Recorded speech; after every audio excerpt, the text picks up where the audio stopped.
Outro olhar. A apresentação Kleber Benvenu. Olá, bom dia família Bandeirantes, bom dia para você que nos escuta na intimidade do rádio e também que nos acompanha aqui pela internet. Nós vamos lançar um outro olhar hoje, como pede o nome do nosso programa, para a Quaresma. Entender um pouco esse período e por que nós estamos tratando dele aqui numa emissora laica. É um período que antecede a Páscoa e é celebrado por uma multidão. Tem muito significado para as igrejas cristãs, principalmente a católica, mas também a ortodoxa, a anglicana, a luterana, algumas denominações presbiterianas e reformadas também, e muito provavelmente, é disso que nós vamos tratar, traz lições para todo mundo, até independente de religião. Então, o que realmente significa a Quaresma? Como extrair ao máximo a vivência desse período de fé, de reflexão, de preparo, de espiritualidade? É sobre esse tema o nosso outro olhar de hoje. Eu sou o jornalista Kleber Benvenu e nos próximos 30 minutos converso com o padre Santiago Artero Pereira, nascido em 66 na cidade de Cochabamba, Bolívia, formado em filosofia, em teologia, especialista em análise existencial e logoterapia. Desde 2018 acompanha na formação e direção espiritual aos membros do movimento Regnum Christi, aqui em Porto Alegre, também em Caxias do Sul e Ijuí. Padre Santiago, em primeiro lugar, bom dia e obrigado por estar aqui conosco. Muito bom dia, Kleber. Obrigado pelo convite. Muito bom dia também a todas as pessoas que estão participando deste programa. Maravilha. Eu queria começar pelo começo, né? O nosso programa se chama Outro Olhar justamente para fazermos uma reflexão um pouquinho mais aprofundada de questões que passam no dia a dia e a gente não consegue parar para pensar e entender. Então, entender mesmo qual é o significado da Quaresma, por que esse período é tão importante para os cristãos e como é que ele surgiu. Bom, é um período certamente de reflexão. Surge a partir mais ou menos do século IV, quando a Igreja inicia a estabelecer a sua liturgia, a Igreja Católica, e inicia a dividir o ano em períodos de preparação para a Páscoa, para o Natal. Se cria o ano litúrgico, que se chama. E aí a Igreja inicia a ver que é necessário se preparar de um modo mais apropriado para aquele momento que é o essencial, o mais importante da vida dos cristãos, que é a Páscoa. Paixão, morte e ressurreição de Jesus Cristo. E o melhor modo, evidentemente, é tentar de buscar a purificação interior de todas as dificuldades que durante o dia a dia uno pode encontrar, que nos afastam de Deus. Bom, preparar-se para poder melhor viver esse momento. São 40 dias porque, veja, nós como cristãos buscamos imitar a Cristo, buscamos seguir o exemplo de Cristo.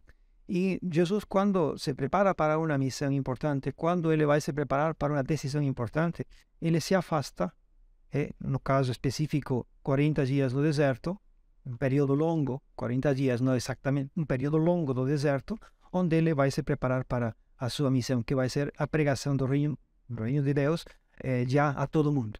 Até esse momento ele estava um pouco escondido, entre aspas, na vida íntima da família, vivendo como um judeu normal, trabalhando como um judeu normal. Mais ou menos aos 30 anos, 30 e poucos anos, ele sai a pregar ao final da sua missão. E 40 dias precedem esse momento.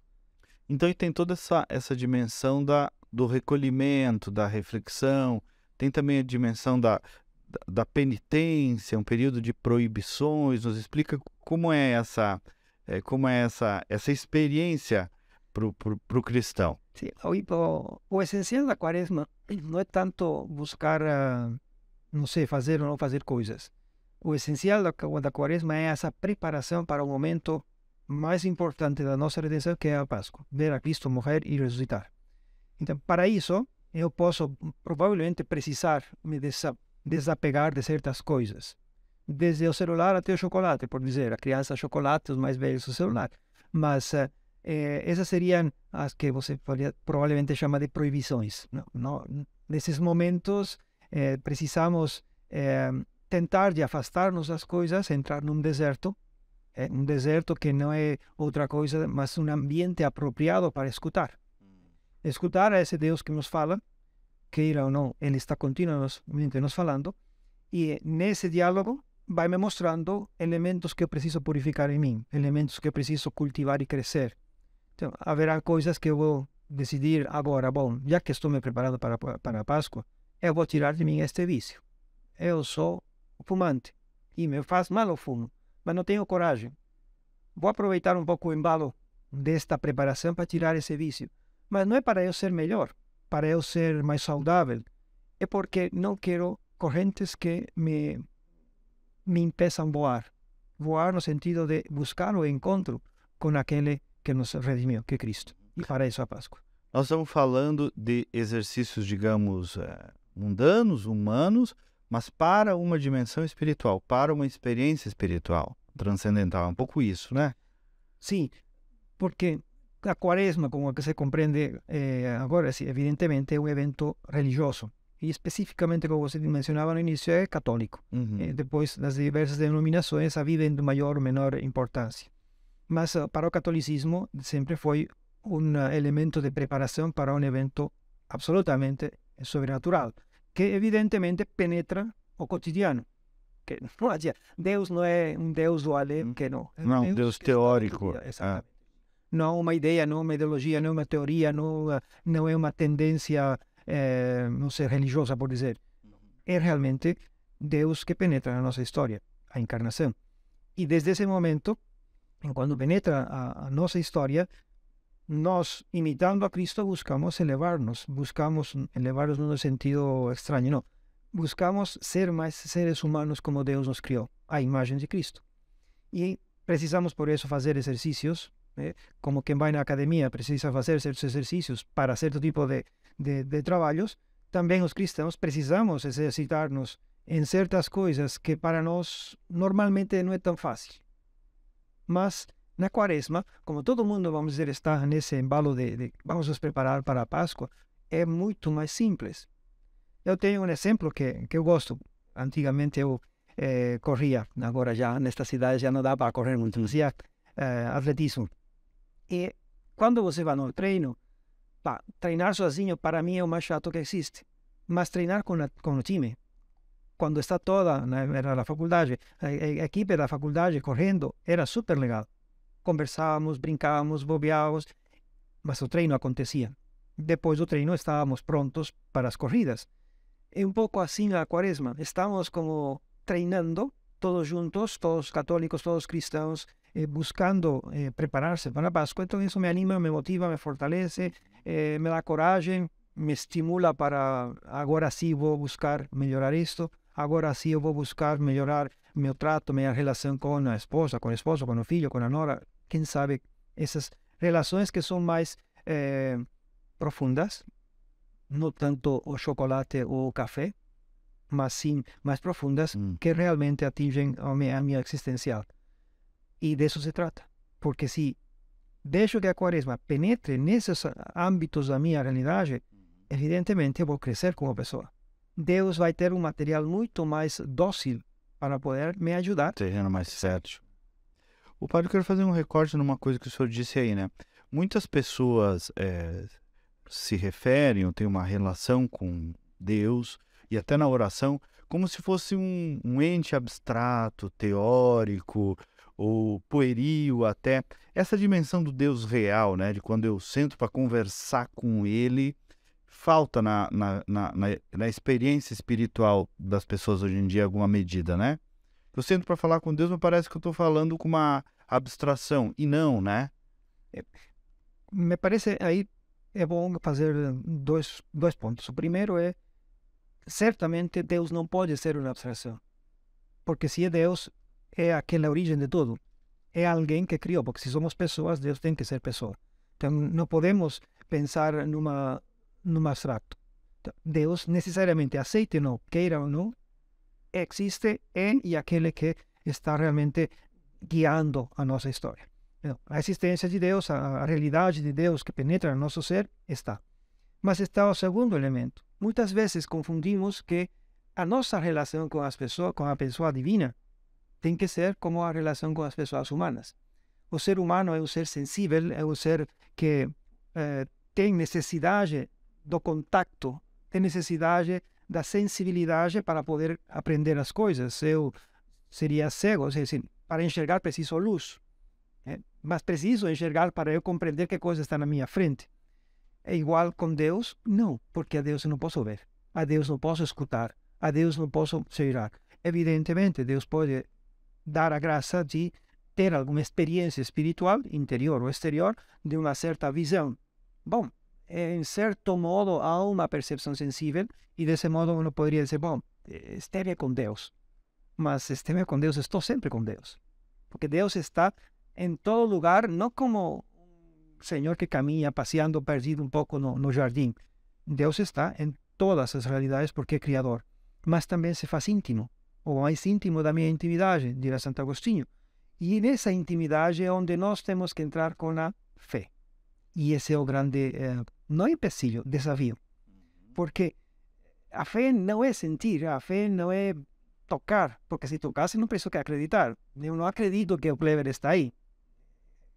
Está, pronto, não posso dizer que acredito, eu sei que está aí porque é evidente, posso tocar, posso escutar, posso olhar. A Deus não. Então tenho que penetrar nessa realidade através da fé. O que significa isso? Acreditar que Deus é Deus e que Ele se revelou, por isso é tão importante a Páscoa, por isso é tão importante então, a encarnação. Se revelou em Jesus Cristo. Jesus é o Verbo encarnado, é Deus que se fez realmente homem, sem deixar de ser Deus, e nessa maneira nós podemos entrar em contato com alguém que penetrou na nossa história. Claro, não posso ver agora Jesus de Nazaré, mas sei que ele existiu. É um personagem histórico. Eu não posso ver Napoleão. Sim, é um personagem real. É uma pessoa real. Um personagem real, isso é melhor, mais que personagem. E, evidentemente, quando me aproximo através da oração a esta pessoa divina, tenho que lembrar, posso lembrar, que ele se revelou em Jesus Cristo. E revelando-se em Jesus Cristo, não só ele foi como um bom profeta, um bom guru, ou não. Ele demonstrou que ele é Deus. Como? Ressuscitando a Páscoa de nós. Isso que eu ia te perguntar. A Páscoa, né? O que é a Páscoa, padre? Nos explique a dimensão e a importância dessa, que é a data mais importante para o cristão. O senhor já está explicando, mas nos organiza a dimensão da Páscoa. Sim, veja. Se há algo que determina a vida do cristão, é precisamente a realidade que nos abre à transcendência. Humanamente não nos poderíamos abrir essa transcendência. Deus penetra na história e realiza um plano que tinha sido proposto através dos profetas, que era a redenção do ser humano. O ser humano que se encontra sempre nesse condicionamento das tendências de fazer aquilo que não quer, embora gostaria de fazer aquilo que é bom, mas termina fazendo aquilo que não quer, o pecado. Essa realidade, na história do povo de Israel, se vê que eles não podem nunca superar. É sempre um problema. Eles querem ser fiéis à aliança e de repente caem novamente na idolatria. Querem ser fiéis à aliança e esquecem os mandamentos de Deus. Então, precisam, e os profetas vão mostrando, alguém que vem de fora. Esse que vem de fora é Deus mesmo que penetra na história para poder realizar aquilo que o homem sozinho não pode. E ele, Jesus Cristo, o homem perfeito, o homem imaculado, inocente, puro, etc., realiza o plano da aliança perfeita, realiza a fidelidade da aliança perfeita. Quando se dá isso? Quando ele entrega a sua vida e ressuscita. As duas realidades. Então, quando nós experimentamos que aquele que me propõe um caminho de vida, um estilo de vida, o cristianismo, morre e ressuscita, quer dizer que esse estilo de vida é aquele que vai me levar à salvação. É aquele que vai... Aí é o tesouro da vida eterna que muitos não percebem que existe também. Né? Esse tesouro não é só a vida eterna lá, no final dos tempos, é a vida que já inicia agora. Claro, para os católicos é muito mais fácil captar isso. Por quê? Porque temos os sacramentos. Quando vamos para celebrar a Eucaristia, não estamos fazendo rituais mágicos ou não sei, por não falar de outras religiões, mas não, estamos realizando um sacramento. Quer dizer, um sinal sensível que Jesus Cristo mesmo estabeleceu, instituiu, para quê? Para nos transmitir a sua graça. E qual é essa graça? No caso da Eucaristia, é Cristo que se faz realmente presente, assim como está no céu, corpo, alma, divindade, na Eucaristia. Quando eu olho para a Eucaristia, sim, vejo uma forma redonda, branca, é um pão, mas não é um pão. Jesus falou, isto é meu corpo. Foi uma vez pão depois da consagração é Cristo. Também na Eucaristia é para ser uma experiência real, né? Sensível. Porque o sacramento, enquanto sacramento, é isso que nos permite, ser humano sensível, como entra em contato com Deus sensivelmente? Através dos sacramentos. E como eu sei que entro a formar parte da família de Deus? Através do batismo. E para batizar-me, precisei esse rito da água que lava, que simboliza a purificação do nosso interior, etc, etc. Cada um dos sacramentos tem uma finalidade de nos não entrar em certo contato com quem vai e coloca entra em contato com o Wi-Fi e se conecta com a rede. Não se trata disso. Contato significa entrar realmente em relação com Deus e deixar que Deus penetre na tua existência para ir ajudando-te a conformar a tua vida com a vida divina. E por isso a vida eterna não é só para a eternidade. A adiantamos, em certo modo, na medida do que é possível na nossa história, através dos sacramentos. Através também da oração, porque se rezamos e buscamos com fé colocar-nos na presença de Deus e dizer, Senhor, eu estou aqui, não estou te sentindo, não te vejo, não te escuto, mas eu sei que você está aqui. Faço esse ato de fé porque acredito nele que se revelou, nele que me falou que é Deus e como ele é, então estou iniciando a viver já a vida eterna, que é comunhão com Deus. Tem uma música que diz, né? Creio, Senhor, mas aumentai minha fé, né? Exatamente. E essa é uma fala do pai, daquela criança que vai e pede a Jesus, olha, vai, cura minha filha. E diz, vamos. E está indo, a filha morreu. Ele parece que duvida um pouco e diz, aumenta a minha fé. Crees que eu posso fazer isso? Aumenta a minha fé. Minha fé fraca, aumenta a minha fé. É a atitude adequada do ser humano diante do Criador. Padre, eu queria lhe ouvir também sobre o jejum, né? Que é muito falado nesse período e que aparece em várias passagens do Evangelho de Jesus Cristo e hoje virou até uma recomendação, inclusive de muitos coaches, de muitos médicos, virou uma tese na área nutricional e tal.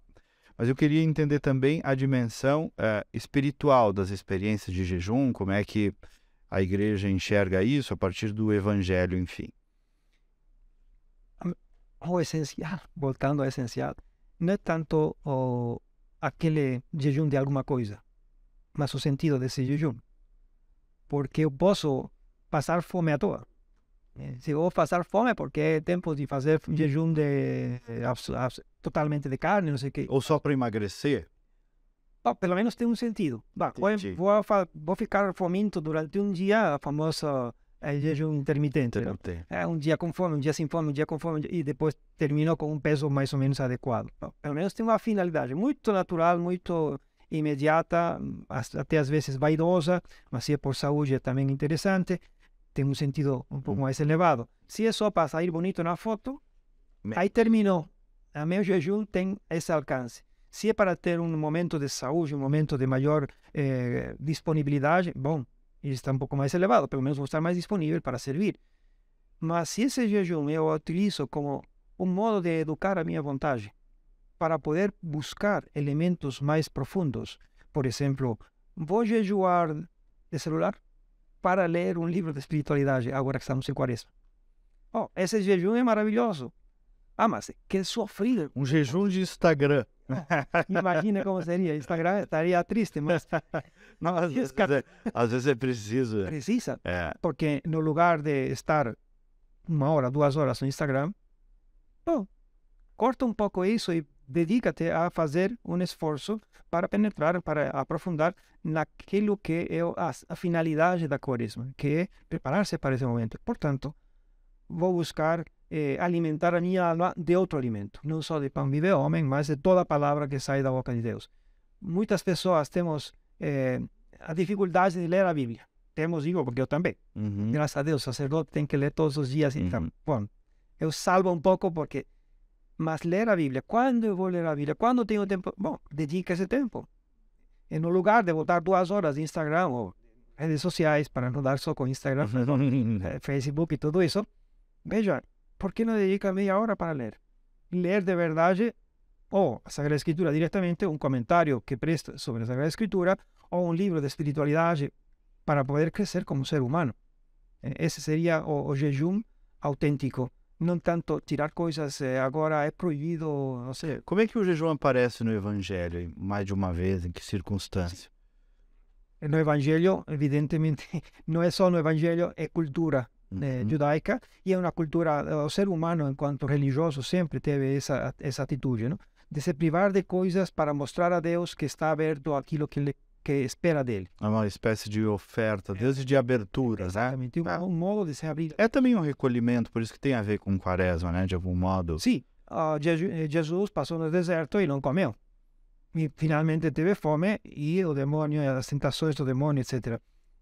Nessa realidade, o jejum é um pouco experimentar a falta das coisas sensíveis para poder se orientar e dedicar às coisas mais profundas. Vemos os grandes profetas vão jejuam para tal. Quando há um problema, hoje mesmo, perdão, o tema na liturgia sai a história de Esther, a rainha que tem que se preparar para se apresentar ao rei e pedir a salvação do seu povo. Mas não é que vai e reza quatro coisas, não. Dedica um tempo de jejum e de penitência, se coloca nas mãos de Deus e aí se apresenta. É um modo de abrir-se a essa ação divina. Tirar o que é supérfluo, tirar aquilo que me distrai para poder me focar naquilo que realmente é essencial. A Igreja Católica usa a cor roxa, né? Se eu bem entendo, simboliza um pouco nesse período, né?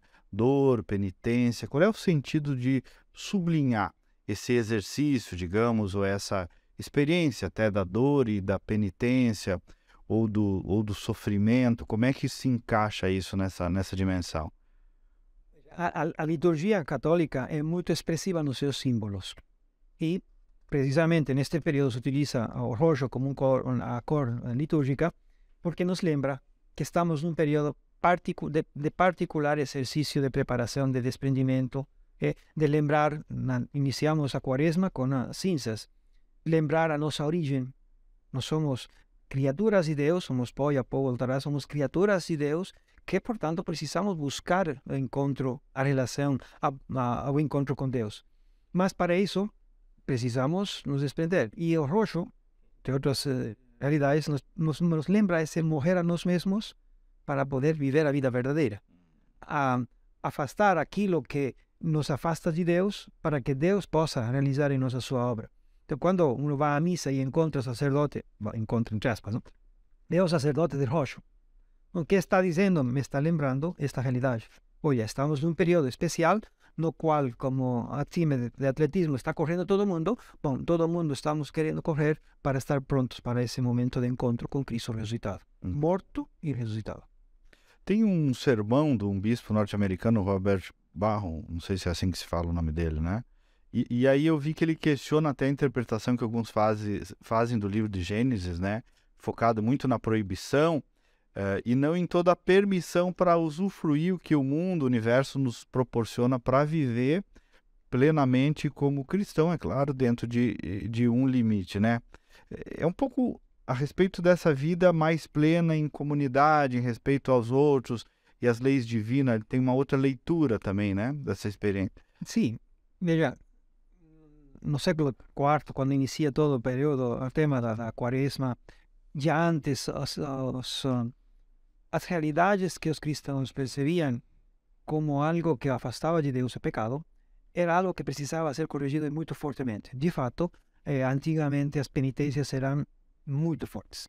Por quê? Porque era necessário fazer essa purificação, esse sofrimento, essa dor. O qual não significa que agora não se precise. É bom fazer bons exercícios quando necessário de certos tipos de atitudes que estão contaminando, vamos dizer assim, a minha vida espiritual.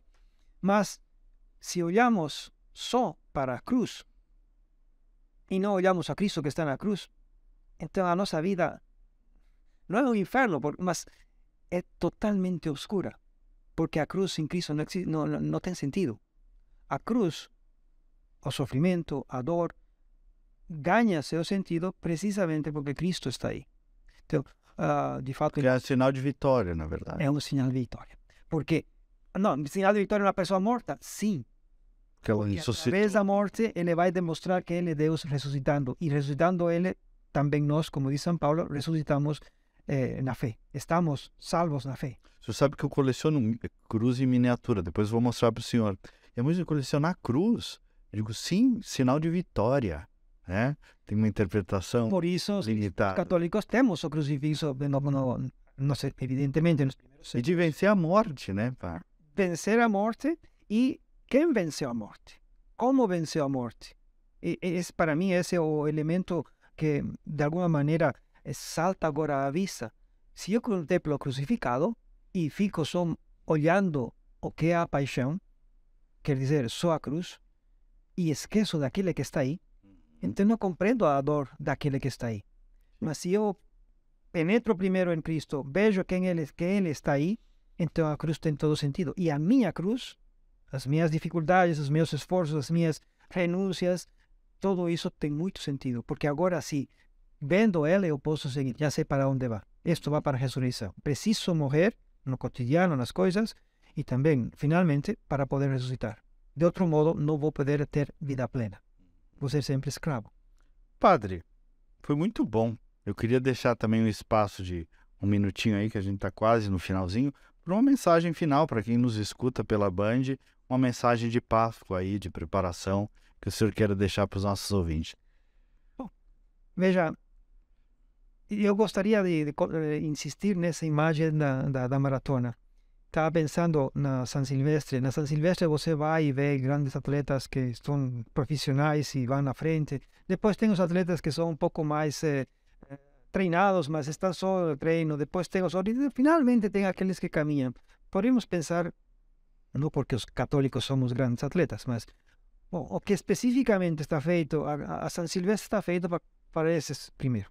Depois está feito para todos aqueles que queiram participar desta realidade. E me parece que, como a Quaresma é uma realidade que por todas partes se escuta, até bandeirantes se escuta, você olha, cada vez que eu escuto isso, pode ser, olha, o time está correndo, por que eu não aproveito isso para, vou me relacionar melhor com aquela pessoa que estou mal, ou vou ser um pouco mais honesto, porque quando escutamos vemos este time correr, percebemos que em nós também algumas coisas que precisamos mudar. Pode ser que a minha motivação interior não seja a fé. Eu não me vou preparar para a Páscoa. Mas Deus quer que você cresça como ser humano. Aproveita o time que está correndo. Pode ser aqueles pequenos atletas que eu chamo turistas do esporte, que vão, correm atrás, chegam caminhando. Começa, né? Começa. Vai que gosta, né? Muito bem, Padre Santiago, obrigado. Feliz Páscoa para nós todos. Muito obrigado também. Feliz Páscoa para você e para todos. Eu tomara seja um período grande de crescimento. Muito bem. E nós voltamos então no próximo sábado com mais uma edição. O programa é produzido pelos jornalistas Melina Fernandes e João Vargas, que está se despedindo, a quem eu quero agradecer, vai para uma missão nova. E na equipe técnica o Edivan Rosa e o Maicon Reichensen, sob a coordenação da Critério Resultado em Opinião Pública. Nós voltamos no próximo sábado com mais uma edição. Até lá, bom final de semana.